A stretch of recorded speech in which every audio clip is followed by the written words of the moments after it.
আসসালামু আলাইকুম রহমতুল্লাহি ওবরকাতুহু।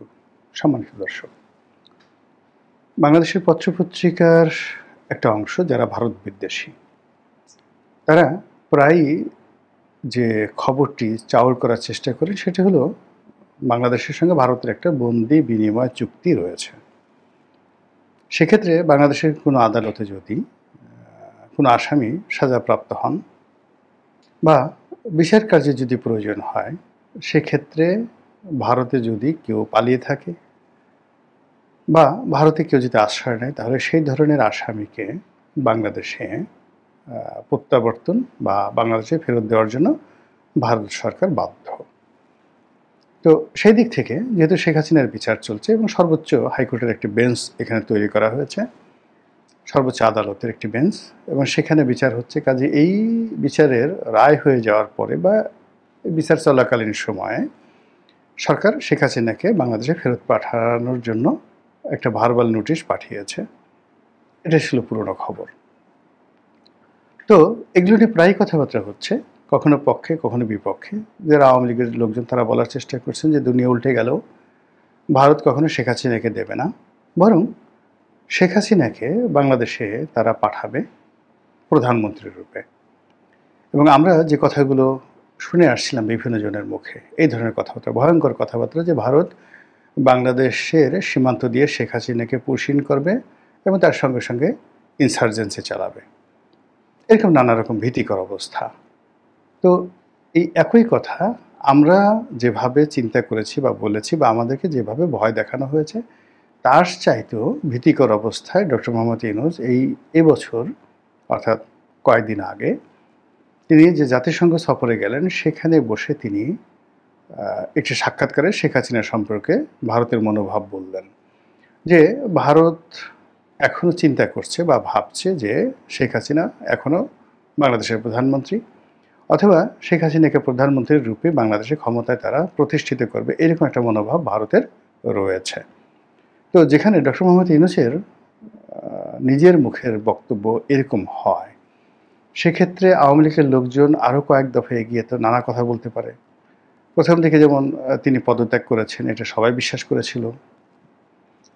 তারপর বর্তমান সরকার ক্ষমতা গ্রহণ করেছে, সংবিধানের 106 অনুচ্ছেদ অনুযায়ী মহামান্য সুপ্রিম কোর্টের যে রেফারেন্স, সেই রেফারেন্স অনুযায়ী এই সরকার শপথ নিয়েছে, যার আইনগত ভিত্তি রয়েছে। এখন সরকারের যারা অংশীজন, এমনকি জামাতের যারা আইনজীবী, তারাও যে জিনিসটা বলছেন যে সংবিধানের 106 অনুচ্ছেদ অনুযায়ী এমন কিছু করা যাবে না যেটা সংবিধানের মূল যে স্পিরিট বা বেসিক এবং ফান্ডামেন্টাল যে লগুলো রয়েছে, যেটা ভায়োলেট করে।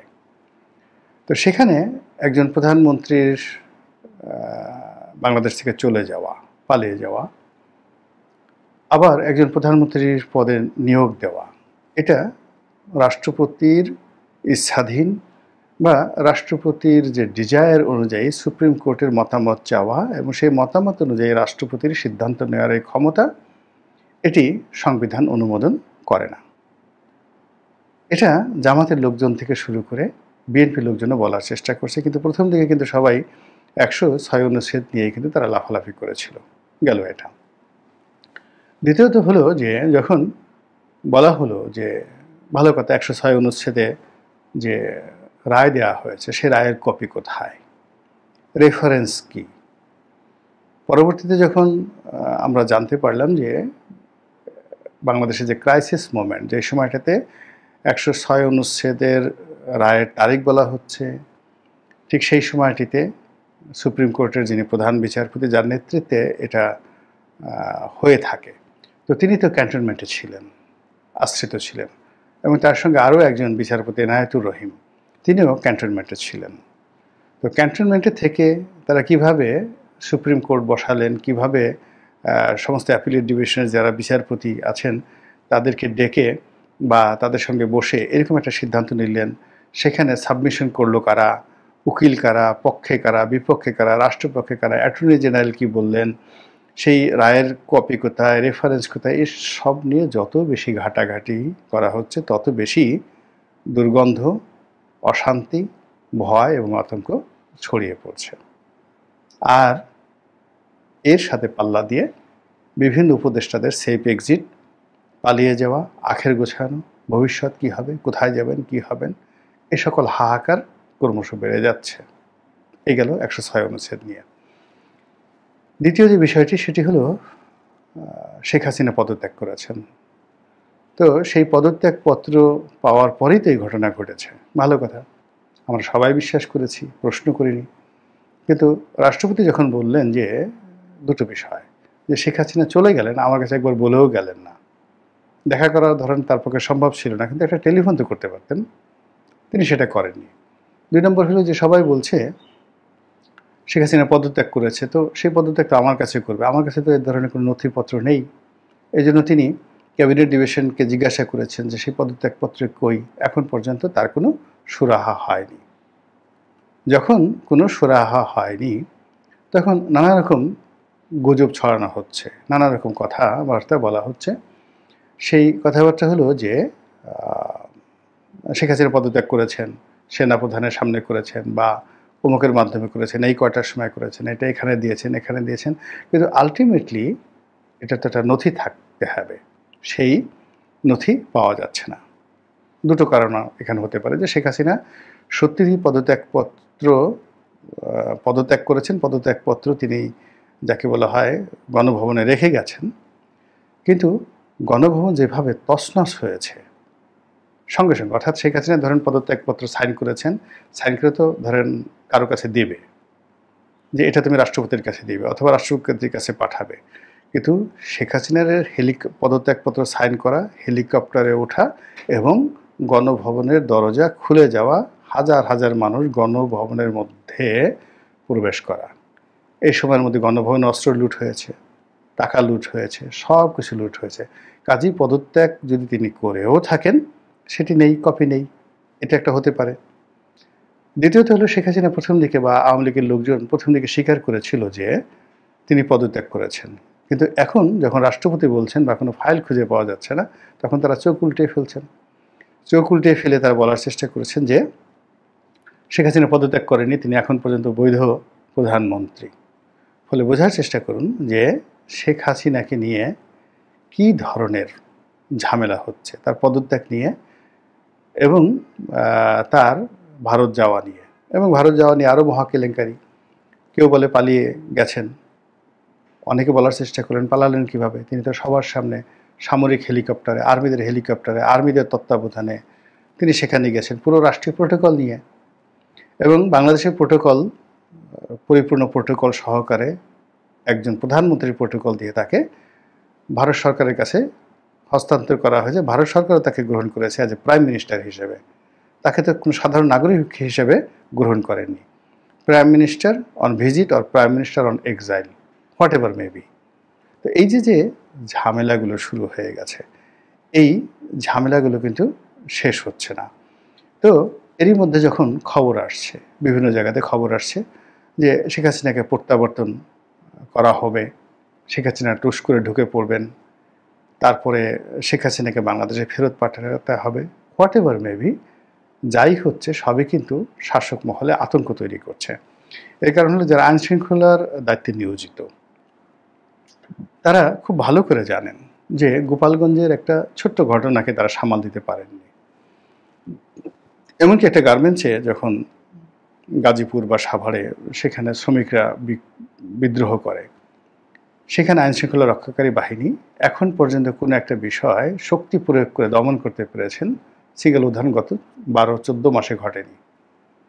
ছোট্ট মব, ফজলুর রহমান সাহেবের বাসার সামনে 6-7 জন ছেলে মেয়ে তারা মব করেছে, এই মব বন্ধ করা যায়নি।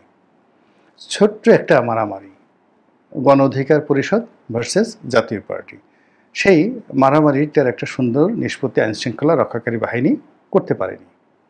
তো সেই অবস্থাতে শেখ হাসিনা ঢুকে পড়বেন, ভারত তাকে পুশিন করবে, বাংলাদেশ সরকার তাকে গ্রেপ্তার করে আনবে, কিন্তু শেখ হাসিনা তো বাংলাদেশে আসবে, সেটা সামাল দিতে হবে তো জনগণকে। তাহলে না, সেটা সামাল দিতে হবে তো আইনশৃঙ্খলা রক্ষাকারী বাহিনীকে। তারা কি সেটা কীভাবে করবেন? নাকি শেখ হাসিনা এয়ারপোর্টে আসবেন, তিনি তার মধ্যে তো একা একা আসবেন, আর আওয়ামী লীগের যারা বিরুদ্ধ পক্ষ, বিক্ষুব্ধ পক্ষ, তারা দলে দলে শেখ হাসিনাকে আক্রমণ করে তাকে একেবারে জীবন্ত রাস্তার মধ্যে পাড়িয়ে পাড়িয়ে মেরে ফেলবেন। এটা কি হবে? যদি সেই ঘটনা ঘটে, কেমন একটা পরিস্থিতি হবে বাংলাদেশে একবার একটু কল্পনা করেন তো। এই ঢাকা শহরে কি হবে? আপনি আমি কোন জায়গাতে থাকব? একবার বোঝার চেষ্টা করেন। এই জিনিসগুলো যারা আইনশৃঙ্খলার দায়িত্বে নিয়োজিত তারা বুঝেন, যারা সরকার পরিচালনা করছেন তারা বুঝেন, ভারত বুঝে এবং শেখ হাসিনা নিজেও ভালো করে বুঝেন। আর এই বোঝার কারণেই তিনি মূলত পাগলামো শুরু করেন বা করেছেন বা করবেন। আমি এখন কি করছেন বলতে পারবো না, তবে অতীতে তার যে ঘটনাগুলো আমি দেখেছি, বিশেষ করে 11-11 সময় তিনি যখন দেশের বাইরে ছিলেন, কানাডাতে ছিলেন, সেখান থেকে ইংল্যান্ডে আসলেন এবং ইংল্যান্ড থেকে তিনি ঢাকা আসবেন, তার জন্য 111-এর সরকার সব রুট বন্ধ করে দিল। কোনো বিমান যেন তাকে বোর্ডিং পাস না দেয়, তিনি যেন বাংলাদেশে না আসতে পারেন, সর্বোচ্চ চেষ্টা করা হলো। এবং মঈনুদ্দিন ফখরুদ্দিন সাহেবের বা ওই সময়টাতে সেনাবাহিনীর যারা কর্তা ব্যক্তি ছিলেন, ডিজিএফআইয়ের যারা কর্তা ব্যক্তি, জেনারেল বারী বা উপদেষ্টাদের মধ্যে কয়েকজন ছিলেন জেনারেল মতিন, তারপরে ব্যারিস্টার মইনুল, মানে ওনাদের যে ক্ষমতা, ওনাদের ক্ষমতা যদি একটা সিংহর মতো হয় ওই সময়টিতে, জাস্ট রয়্যাল বেঙ্গল টাইগার অথবা দ্য লায়ন কিং, সেই তুলনায় বর্তমানে যারা আছেন, স্বরাষ্ট্র উপদেষ্টা বলেন কিংবা ধরেন আসিফ নজরুল সাহেব বলেন, ওনাদের ক্যারেক্টারিস্টিক্স অনেকটা খরগোশের মতো। তো যেখানে লায়ন কিং অথবা রয়্যাল বেঙ্গল টাইগারের শক্তিমত্তা নিয়ে, তারপরে জনসমর্থনে, তখন পাবলিক সেন্টিমেন্টও ছিল তাদের পক্ষে। এখন যেমন বর্তমান সরকারের পক্ষে কোনো পাবলিক সেন্টিমেন্ট নেই, কিন্তু 111 সরকারের পক্ষে কিন্তু ব্যাপক জনসমর্থন ছিল একেবারে শেষ দিন পর্যন্ত। মানে যাকে বলা হয় ঢাকা বিশ্ববিদ্যালয়ের খেলার মাঠে একটা ঘটনা ছাড়া মোরাললেস মঈনুদ্দিন ফখরুদ্দিন সরকারের প্রতি শেষ দিন পর্যন্ত কিন্তু মানুষের একটা বিরাট অংশের জনসমর্থন ছিল, যার 1% জনসমর্থন এখন কিন্তু বর্তমান সরকারের নেই। তো সেই জনসমর্থিত সরকার, সেই পাওয়ারফুল সরকার এবং সেই কোয়ালিফাইড তারা যারা ছিলেন, কোথায় মনিরুল হোসেন, ব্যারিস্টার মনিরুল হোসেন, আর কোথায় আসিফ নজরুল, কোথায় জেনারেল মতিন, আর কোথায় এখন যিনি স্বরাষ্ট্র উপদেষ্টা আছেন তিনি? এই এক আকাশ পাতাল পার্থক্য। তারা তাদের সেই সকল শক্তিমত্তা নিয়েও শেখ হাসিনাকে রুখতে পারেননি। তিনি বাংলাদেশে এসেছেন, গ্রেপ্তার বরণ করেছেন এবং তাকে যেভাবে টেনে হিসড়ে ঢাকা কোর্টে তাকে যাকে বলা হয় উঠানো হয়েছে, এর সাথে অপমান আর হতে পারে না। তিনি সেটা যাকে বলা হয় মোকাবেলা করেছেন এবং ওটার জন্য তিনি কখনো রিগ্রেট করেননি। জীবনে কোনোবার একটি সিঙ্গেল বারও তিনি বলেননি যে আমাকে যেদিন কোর্টে হাজির করা হয়েছিল বা যে পুলিশ কর্মকর্তা আমাকে সুধার সদন থেকে গ্রেপ্তার করা হয়েছিল ওর নাম কি, ওকে আমি একটু দেখতে চাই, এই কথা কোনোদিন তিনি বলেননি। তিনি যাদের বিরুদ্ধে ব্যবস্থা নিয়েছেন, যেমন বিএনপি বিরুদ্ধে তিনি ব্যবস্থা নিয়েছেন, এই কারণ হল বিএনপিকে তিনি প্রথম থেকে পলিটিক্যাল রাইভাল মনে করেন, এখনও করছেন এবং আবারও তিনি যদি ক্ষমতা আসেন তিনি সেই বিএনপির প্রতি তার অতীতের যে স্টিম রোলার এটা আরও বেশি করে চালাবেন, কোনো সন্দেহ নেই। এটা আপনি তাকে মেনস্ট্রিয়া বলতে পারেন, এটা তার পলিসি বলতে পারেন। আবার ধরেন জামাতকে তিনি পছন্দ করেন না স্বাধীনতা বিরোধী হিসেবে, জামাতের প্রতি তিনি যা করেছেন আগামীতে আরও বেশি করবেন, কিন্তু ব্যক্তিগতভাবে তার সঙ্গে খারাপ আচরণ করেছে, তাকে আক্রমণ করেছে, ব্যক্তিগত ক্রোধ থেকে, ক্ষোভ থেকে তিনি যে মানে কারো ক্ষতি করেছেন, তারপরে সময় ব্যয় করেছেন, এটা আমি দেখিনি, বরং অনেককে তিনি অ্যাডপ্ট করেছেন। 111-এর লোকদেরকে তিনি যেভাবে সেফ এক্সিট দিয়েছেন, মঈনুদ্দিন এবং ফখরুদ্দিন সাহেবকে যেভাবে সেফ এক্সিট দিয়েছেন, তারপরে 111-এর যে সমস্ত লোকজন যাকে বলা হয় সে যেমন জেনারেল মাসুদউদ্দিন থেকে শুরু করে আরও অনেককে যেভাবে তিনি পুনর্বাসিত করেছেন, এরশাদকে তিনি যেভাবে পুনর্বাসন করেছেন, এটা মার্কিন ডিপ স্টেট পলিসি, ভারতের পলিসির সঙ্গে তিনি কমপ্লাই করেছেন। আদারওয়াইজ তিনি এটা করার কথা না। তিনি এই কাজগুলো অত্যন্ত দক্ষতার সাথে তিনি করতে পেরেছেন। তো একদিকে তার বাঁকা বাঁশের বাঁশরি, আরেক হাতে রণতুর্য। তো এগুলো নিয়ে তিনি তার ক্ষমতাকালীন সময় যে কাজগুলো আমরা করছি, যেমন তিনি ইলিয়াস আলীকে যদি অপহরণ করে থাকেন, সালাউদ্দিন সাহেবকে যদি অপহরণ করে থাকেন, এই কাজগুলো যদি ব্যক্তিগতভাবে করে থাকেন, তিনি সুনির্দিষ্টভাবে সিদ্ধান্ত নিয়ে, বিশ্বাস নিয়ে, আস্থা নিয়ে এই কাজগুলো করেছেন। হঠাৎ করে উত্তেজিত হয়ে তিনি করেননি যে ওকে ধরো, মারো আর খাও, এরকম কাজ করেননি। তো এই যে তার যে ক্যারেক্টারিস্টিক, সেই ক্যারেক্টারিস্টিক্সের যে পরাকাষ্ঠা, এটা তিনি হেলিকপ্টারে ওঠার একেবারে সর্বোচ্চ সময় পর্যন্ত দেখিয়েছেন। বোঝার চেষ্টা করুন, তার বয়স ৭৮ বছর, তার বোনের বয়স হয়তো ৭৫ বছর। তো তিনি জিদ ধরলেন যে তিনি হেলিকপ্টারে উঠবেন না, গণভবনের লোকজন তাকে ঢুকে মেরে ফেলুক, পাড়ায় মেরে ফেলুক। ওখানে যারা উপস্থিত ছিলেন সবাই এক বাক্যে স্বীকার করছে যে কেউ তাকে রাজি করতে পারেননি, বরং গালাগালি করে তিনি সবাইকে অস্থির করে ফেলছেন। বেঈমান, মুনাফেক, সবাইকে গালাগালি করছেন। তো গালাগালি করে তিনি যাবেন না। তো তাকে শান্ত করার জন্য তার বোন শেখ রেহানা তার পা জড়িয়ে ধরেছেন। এটা তো এখন ওপেন সিক্রেট। তার সন্তান সজীব ওয়াজেদ জয়, তো সেনাপ্রধান একসময় জয়ের সাহায্য নিয়েছেন। জয় তার মাকে রাজি করিয়েছেন, পুতুল তার মাকে রাজি করেছেন যে ওকে তুমি আসো।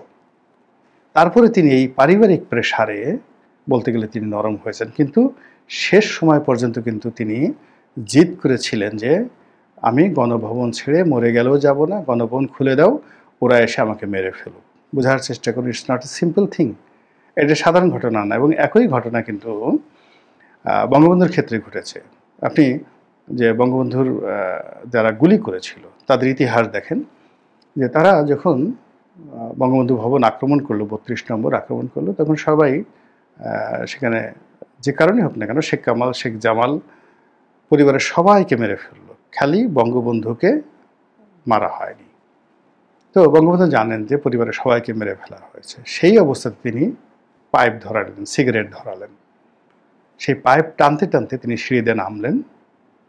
কর্নেল মহিউদ্দিন, মানে তখন মেজর মহিউদ্দিন ছিলেন, অন্যান্য যারা মেজর বজলুল হুদা বা যারা যারা ছিলেন, তারা এই ফায়ারগুলো করেছেন। অন্য লোকগুলো কিন্তু তারা মেরেছেন। তো তারা দাঁড়িয়ে আছেন, তখন বঙ্গবন্ধু তাদেরকে বকাঝকা করতেছেন, এত বড় সাহস, কে তোমরা, প্রধানমন্ত্রীর বাড়িতে তোমরা আক্রমণ করেছ। আর তারা ভয়ে তার ব্যক্তিত্বের সামনে থরথর করে কাঁপছে, থরথর করে কাঁপছিল। ঠিক ওই সময়টাতে শেখ মুজিবকে হত্যা করে ওখানে ঢুকেন সুবেদার রিসালদার মুসলিউদ্দিন। তিনি বুঝতে পারেন, হি ইজ এ রিয়েল কিলার। তিনি বুঝতে পারেন যে তিনিও যদি এই বঙ্গবন্ধুর ব্যক্তিত্বের সামনে আর 5 মিনিট দাঁড়ান, তার হাত থেকে অস্ত্র পড়ে যাবে। তিনি দেরি না করে জাস্ট সঙ্গে সঙ্গে ফায়ার করে দিলেন, এই বঙ্গবন্ধু মারা গেল। তা বোঝার চেষ্টা করুন যে ওই অবস্থাতে বঙ্গবন্ধু শেখ মুজিবুর রহমানের সাহস কোন পর্যায়ে ছিল, যেটা সমস্ত বইতে যারা খুন করেছে তারা এই কথাটা স্বীকার করেছেন। কাজে যে সকল লোক বলে যে বঙ্গবন্ধু ভয়ের ছেড়ে পাকিস্তানের কাছে আত্মসমর্পণ করে চলে গেছেন পাকিস্তানে, ওরা আসলে নিজেদের প্রতি অবিচার করে, নিজেদের নির্বুদ্ধিতাকে তারা আরও শানিত করছে। This is the reality. যারা বলেন যে শেখ হাসিনা ভারতে পালিয়ে গেছেন, তাদের উচিত জেনারেল ওয়াকারুজ্জামানের সাক্ষাৎকার নেওয়া, যে জেনারেল ওয়াকারুজ্জামানের সাথে তার কী কথাবার্তা হয়েছিল। উনি তো কখনো খোলামেলা বলেননি। এমন একটা সময় আসবে উনি লিখবেন এবং উনি বলবেন, তখন বুঝবেন যে শেষ সময়টা পর্যন্ত শেখ হাসিনা কতটা সাহসিকতার সাথে পরিস্থিতি মোকাবেলা করেছেন। তো কাজে তিনি পালিয়ে গেছেন, তিনি শেষ হয়ে যাবেন, এখানে কান্নাকাটি করবেন, ভারত তাকে হ্যান্ডকাপ পরিয়ে বাংলাদেশে পাঠিয়ে দেবে, অথবা বাংলাদেশ থেকে একটা গ্রুপ যাবে, ভারত সরকার তাদের কাছে হস্তান্তর করবে, তারা তাকে গ্রেপ্তার করবে, গ্রেপ্তার করে পিটমুড়া করে বেঁধে প্লেনে করে, হেলিকপ্টার করে বাংলাদেশে আনবেন। এয়ারপোর্ট থেকে নামবে, রাস্তার দুই পাশে লক্ষ লক্ষ মানুষ দাঁড়িয়ে থাকবে, তারা জুতো প্রদর্শন করবে, ডিম মারবে, এবং সব মানুষ শেখ হাসিনার বিরোধী যারা লোকজন রয়েছে খুশিতে আটখানা হয়ে যাবে, স্বপ্ন দেখতে পারেন। কিন্তু যদি শেখ হাসিনাকে ব্যক্তিগতভাবে মূল্যায়ন করেন, তাহলে তার যে চরিত্র সেটা হলো যে ঘটনা যাই হোক, আমাকে এয়ারপোর্টে পাড়িয়ে মারা হোক, আমি এয়ারপোর্ট দিয়ে হেঁটে হেঁটে চলে আসবো, হেঁটে হেঁটে চলে আসবো, আমাকে লোকজন টেনে ছিঁড়ে ফেলুক, তবু আমি বাংলাদেশে যাব। এইরকম তার যেটা আমরা 21 আগস্ট গ্রেনেড হামলা দেখেছি। অত বড় একটা দুর্ঘটনা ঘটার পরেও তিনি সেখান থেকে আসছেন, এসে সিএমএসে যারা ভর্তি ছিলেন রোগী, ওই তিনি তাদের সবাইকে তিনি দেখতে যাবেন। যখন তাকে ক্যান্টনমেন্টে গেটে আটকে দেওয়া হলো, তখন তিনি সেখান থেকে বললেন যে ঠিক আছে, গাড়ি যেতে হলেন, তিনি পায়ে হেঁটে রওনা করলেন। This is Sheikh Hasina. তো কাজেই তিনি যদি এই বাংলাদেশে আসার জন্য সত্যিকার পাগলামো করেন, আর সেই পাগলামোতে যদি নরেন্দ্র মোদীরা ইন্ধন দেন এবং সত্যিকার অর্থে তাকে বাংলাদেশে পুশিং করেন, পাঠিয়ে দেন এয়ারপোর্টে অথবা সীমান্তে, একটু চিন্তা করেন তো কী হতে পারে। সম্মানিত দর্শক, রাজনীতির ময়দানের একেবারে তরতাজা খবর হলো, আওয়ামী লীগ নেতা জনাব সাবের হোসেন চৌধুরীর সঙ্গে প্রভাবশালী 3টি পশ্চিমা দেশ, স্ক্যান্ডিনেভিয়ান পশ্চিমা দেশ, সেই দেশের রাষ্ট্রদূতরা তার বাসভবনে দেখা করেছেন। খবরে বলা হচ্ছে যে পৃথিবীর একটি প্রভাবশালী রাষ্ট্র এবং সম্ভবত আমেরিকার কথাই ইন্ডিকেট করা হচ্ছে, তাদের পরামর্শে স্ক্যান্ডিনেভিয়ান কান্ট্রির এই 3 রাষ্ট্রদূত জনাব সাবের হোসেন চৌধুরীর সঙ্গে দেখা করেছেন। এটি নিয়ে সারা বাংলাদেশে তোলপাড় চলছে। আওয়ামী লীগের মধ্যে প্রতিক্রিয়া এবং মিশ্র প্রতিক্রিয়া দেখা দিয়েছে। রাজনৈতিক অঙ্গনে তর্ক এবং বিতর্ক দেখা দিচ্ছে। অনেকে এটাকে খুব ইতিবাচক হিসেবে প্রচার করার চেষ্টা করছেন এবং অনেকে নেতিবাচক হিসেবে বলার চেষ্টা করছেন। তো সার্বিক যে বিষয়, সেই বিষয়গুলো নিয়ে খুব সংক্ষেপে আপনাদের সঙ্গে আলোচনা করব। জনাব সাবের হোসেন চৌধুরীর সঙ্গে আমার ব্যবসায়িক সম্পর্ক সেই 1991 সন থেকে। তার আগের থেকে আমি তাকে বাই নেমে চিনি। তিনি আবাহনী ক্লাবের সঙ্গে জড়িত ছিলেন। দেশের একজন অন্যতম শিল্প উদ্যোক্তা, ব্যবসায়ী এবং খুব অভিজাত পরিবারের সন্তান। একেবারে নিপাট ভদ্রলোক। নিপাট ভদ্রলোক, এর চেয়ে আর ভদ্রলোক হয় না। শিক্ষা দীক্ষা, মাধুর্যতা, সৌজন্যতা, মানে একটা উদাহরণ দিলে বুঝতে পারবেন। 1991 সনে আমি যখন তার সঙ্গে প্রথম দেখা করি তার অফিসে, HR ভবনে, তিনি তখন বাংলাদেশের একেবারে প্রথম সারির ব্যবসায়ী, আর আমি তখন একেবারে নবীন।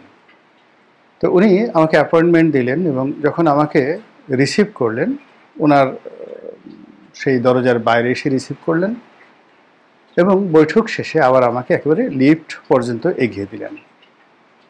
তো ওই সময় জনাব সাবের হোসেন চৌধুরীর সঙ্গে যদি আমার সামাজিক অর্থনৈতিক পার্থক্যর কথা আমি কল্পনা করি, তাহলে আপনি আমাকে এক যদি ধরেন, সাবের হোসেন চৌধুরীকে আপনি 100 স্তর উপরে ধরতে পারেন, এরকম একটি অবস্থা।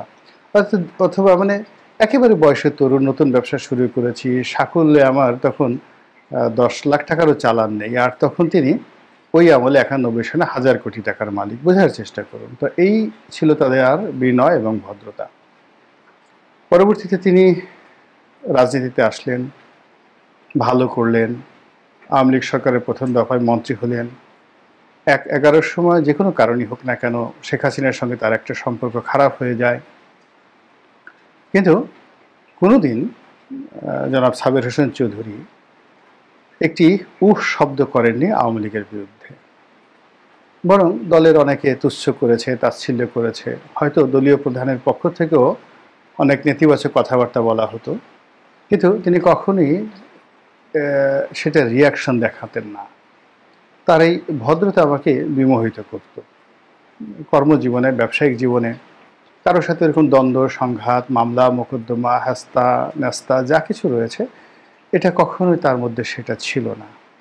একজন মানবিক নেতা এবং মানবিক ব্যক্তিত্ব হিসেবে আমি তাকে ব্যবসা হিসেবে দেখেছি এবং তার পারিবারিক বিষয়টিও আমি জানি। তার বিয়ে শাদী, তার ছেলে সন্তান, তার পিতামাতা, তার ভাই ব্রাদার, পুরো বিষয়টি আমি তার পারিবারিকভাবে জানি এবং বিশ্বাস করেন এইরকম একজন আদর্শ মানুষ বাংলাদেশে নেই বললেই চলে। প্রায় সব ক্ষেত্রে মানবিকতার সর্বোচ্চ স্তরে তিনি অবস্থান করছেন। তো এই মানুষটি আন্তর্জাতিক অঙ্গনে বাংলাদেশে এই মুহূর্তে যত রাজনীতিবিদ আছেন, তিনি রাজনীতির ক্ষেত্রে বেশি পরিচিত। যদি ধরুন ডক্টর মোহাম্মদ ইউনূস, তিনি জাস্ট একটা ভাইব তৈরি করেছেন মিডিয়ার কল্যাণে, কিন্তু 1 to 1 যদি বিশ্বের তাবৎ পার্লামেন্টের মেম্বার, স্পিকার, রাষ্ট্রপতি, প্রধানমন্ত্রী, সিনেটর, এই সকলের সঙ্গে যদি সম্পর্কের কথা চিন্তা করেন, আমার কাছে মনে হচ্ছে যে শশী থারুর ভারতের এবং বাংলাদেশের সাবের হোসেন চৌধুরী একই ক্যাটাগরির, এবং তিনি ইন্টারন্যাশনাল পার্লামেন্টারি ইউনিয়নের আইপিইউ, মানে সারা পৃথিবীর যে সংসদগুলো আছে সেটার একটা সংগঠন রয়েছে আইপিইউ। আমি এই প্রতিষ্ঠানটির সঙ্গে জড়িত ছিলাম। এই আইপিইউর সভাপতি হিসেবে জনাব সাবের হোসেন চৌধুরী যে দায়িত্ব পালন করেছেন, আইপিইউর ইতিহাসে এত সফল, এত অ্যাক্টিভ এবং এত কার্যকর কোনো সভাপতি আসেননি। এবং তিনি বাংলাদেশে যে আইপিইউর একটা সম্মেলন করেছিলেন, এটা ইটস এ গ্র্যান্ড, মানে যাকে বলা হয় ফাংশন, সিরিমোনিয়াল ফাংশন বাংলাদেশের জন্য এবং আইপিইউর জন্য। এনিওয়ে, তো এখন সেই সাবের হোসেন চৌধুরীর সঙ্গে পশ্চিমা রাষ্ট্রদূতরা দেখা করেছেন, এটা নিয়ে আলোচনা হচ্ছে। আপনারা অনেকেই জানেন যে এই সরকার ক্ষমতায় আসার পর পাইকারি হারে আওয়ামী লীগের সকল নেতাকর্মীদের বিরুদ্ধে মামলা হয়েছে। সাবের হোসেন চৌধুরীর বিরুদ্ধে মামলা হয়েছিল। সারা বাংলাদেশ সিসি করেছে যে এরকম একজন মানুষের বিরুদ্ধে মামলা হতে পারে না। যাই হোক, তিনি জামিন পেয়েছেন এবং জামিন পেয়ে তিনি চুপচাপ। রাজনীতির এধারও নেই ওধারও নেই। তার সঙ্গে আওয়ামী লীগের নেতাকর্মীদের যোগাযোগ আদৌ কি আছে কি বা নেই আমি জানি না।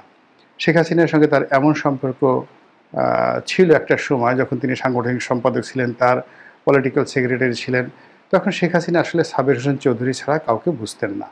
কিন্তু একাগারের সময় এই সম্পর্কটা যে কোনো কারণেই নষ্ট হয়ে যায়। এখন এখানে সত্য কি আছে, মিথ্যা কি আছে, অনেক কিছুই, যেমন দেখা গেল মাহমুদুর রহমান মান্না।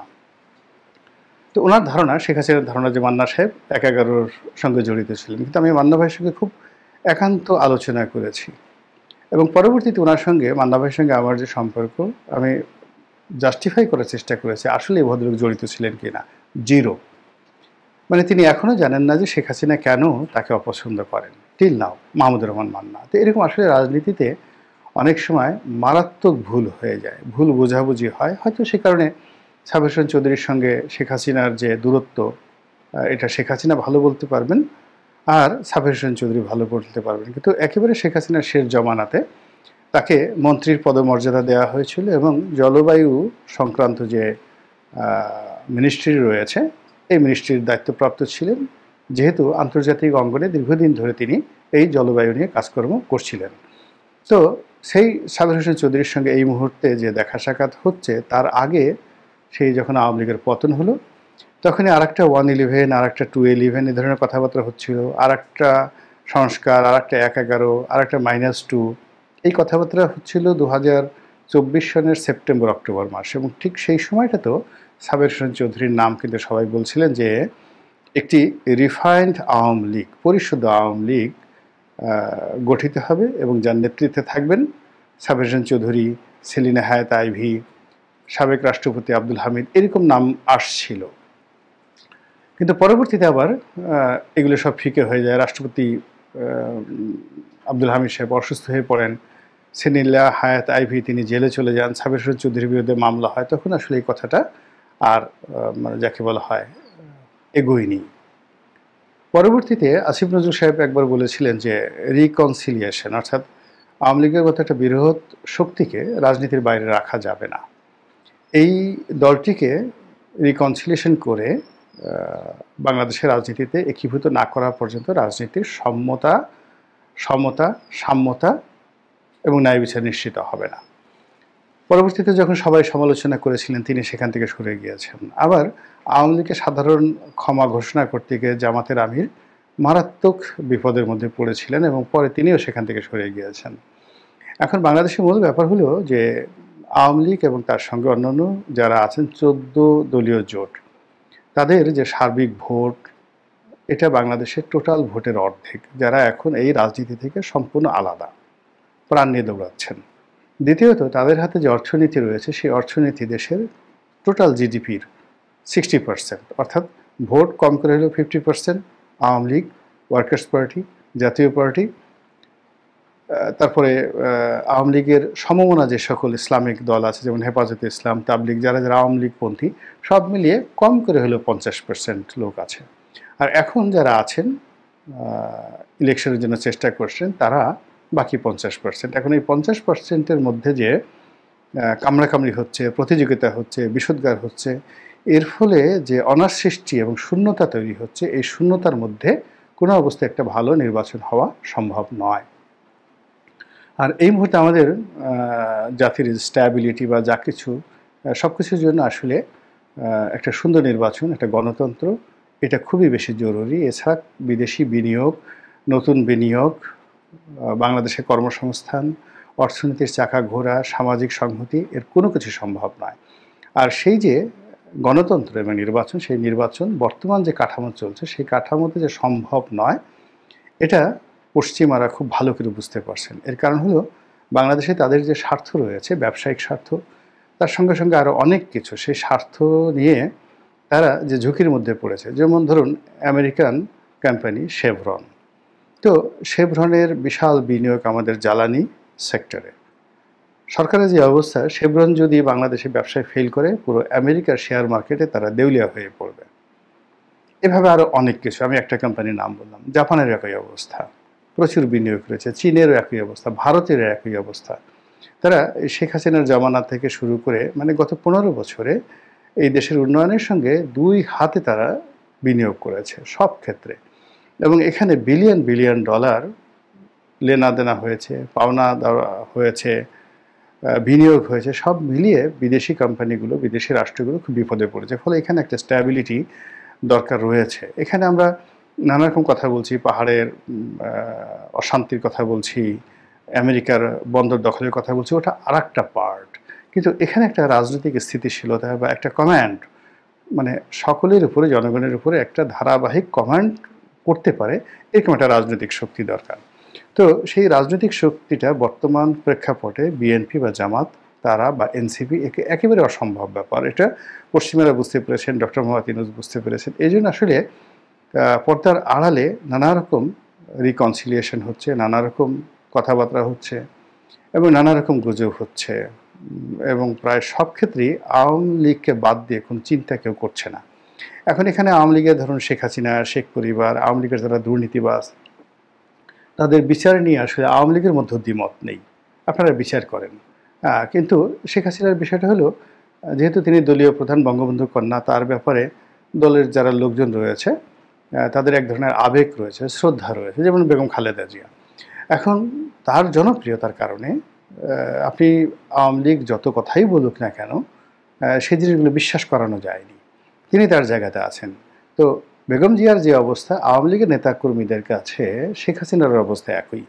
ফলে এখানে এই বিষয়টি হ্যান্ডেল করতে হবে অত্যন্ত সতর্কতার সাথে, এবং ইচ্ছা করলেই এই আমাদের কোর্টের যে বিচার, তারপর শেষে রায়, বিচার প্রক্রিয়া, এগুলো দিয়ে আওয়ামী লীগের যে মন মানসিকতা শেখ হাসিনার প্রতি, এটা এক বিন্দুও পরিবর্তন করা যাবে না। বরং শেখ হাসিনাকে নিয়ে যত নেতিবাচক প্রচারণা হবে, তত বেশি তার জনপ্রিয়তা বাড়বে। আমরা 11-এর সময় দুই নেত্রীর ক্ষেত্রে সেই ঘটনা দেখেছি। বঙ্গবন্ধুকে মাইনাস করার জন্য যখন তাকে গ্রেপ্তার করা হলো, তখন আমরা দেখেছি তার জনপ্রিয়তা বৃদ্ধি পেয়েছে। মানে এইভাবে যখনই কারোর প্রতি রাষ্ট্রশক্তি খুব নির্মম হয়ে যায়, তখন তাকে কেন্দ্র করে মানুষের জনপ্রিয়তা বাড়ে। তো এনিওয়ে, জনাব সাবির হোসেন চৌধুরীকে নিয়ে যে আলোচনা হচ্ছে, সেই আলোচনার প্রেক্ষাপট হলো যে তাকে কেন্দ্র করে কি নতুন একটা আওয়ামী লীগ গঠিত হচ্ছে, আওয়ামী লীগ অর্গানাইজ হচ্ছে, এটা কি ভালো হবে? তারপরে তিনি কি যাকে বলা হয় on behalf of Sheikh Hasina, তিনি এই আওয়ামী লীগকে অর্গানাইজ করবেন, নাকি 11-এর মতো আবার উইদাউট শেখ হাসিনা তিনি এটা অর্গানাইজ করবেন? অথবা তিনি আসলে কিছুই করছেন না, ব্যবসায়িক কারণে, ব্যক্তিগত কারণে। অনেকের সাথে অনেকের দেখা সাক্ষাৎ হয়, রাষ্ট্রদূতদের সঙ্গে তার দীর্ঘদিনের সম্পর্ক ছিল বা আছে এখন পর্যন্ত, আমাদেরও আছে 2-4 জনের সঙ্গে। তো কেউ আমার বাসায় আসতে পারে, আমি কারো বাসায় যেতে পারি, সাবির হোসেন চৌধুরীর বাসায়ও অনেকে আসতে পারেন বা যেতে পারেন। এটা একান্ত একটা ঘরোয়া বৈঠক হতে পারে। কিন্তু ঘটনা যাই হোক না কেন, আমার কাছে যেটা মনে হচ্ছে যে এখানে পৃথিবীর সর্বশক্তি দিয়েও যদি আরেকটি 11 ঘটানোর চেষ্টা করা হয়, বা আওয়ামী লীগের শেখ হাসিনার অ্যাপ্রুভাল ছাড়া যদি আবার সাবির হোসেন চৌধুরী বা অন্য কাউকে দিয়ে একটা রিফাইন্ড আওয়ামী লীগ করার চেষ্টা করা হয়, এটা হবে না। বাংলাদেশের মানুষজন আসলে খুবই কনজারভেটিভ, এত কনজারভেটিভ যে তারা যতটুকু জানে বা যতটুকু দরকার, ঠিক এর বাইরে তাদেরা চিন্তাই করতে পারে না। আপনি অজুর ফরজ কয়টি হয়তো জীবনে 1000 বার শুনেছেন, কিন্তু এখন এই যে আমি বললাম একটু বলেন তো অজুর ফরজ কয়টি, আপনি বলতে পারবেন না।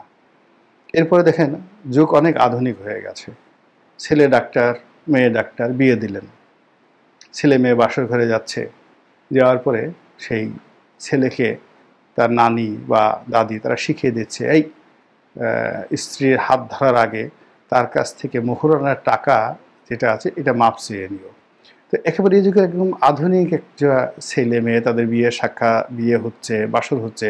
তো সেখানেও কিন্তু এই ট্র্যাডিশনগুলো আজকের দিন পর্যন্ত একেবারে সমাজের যেখানে ফ্যামিলি বন্ডেজ আছে সেখানে কিন্তু এই ট্র্যাডিশনগুলো মেনে নেওয়া হয়। তো সেই দিক থেকে আওয়ামী লীগ একটা সংগঠন, বিএনপি একটা সংগঠন, জামাত একটা সংগঠন, জাতীয় পার্টি একটা সংগঠন, এই সংগঠনগুলোর একটা ঐতিহ্য রয়েছে, ট্র্যাডিশন রয়েছে। আপনি যত টানা হেঁচড়া করেন না কেন এই ট্র্যাডিশনের বাইরে নিতে পারবেন না।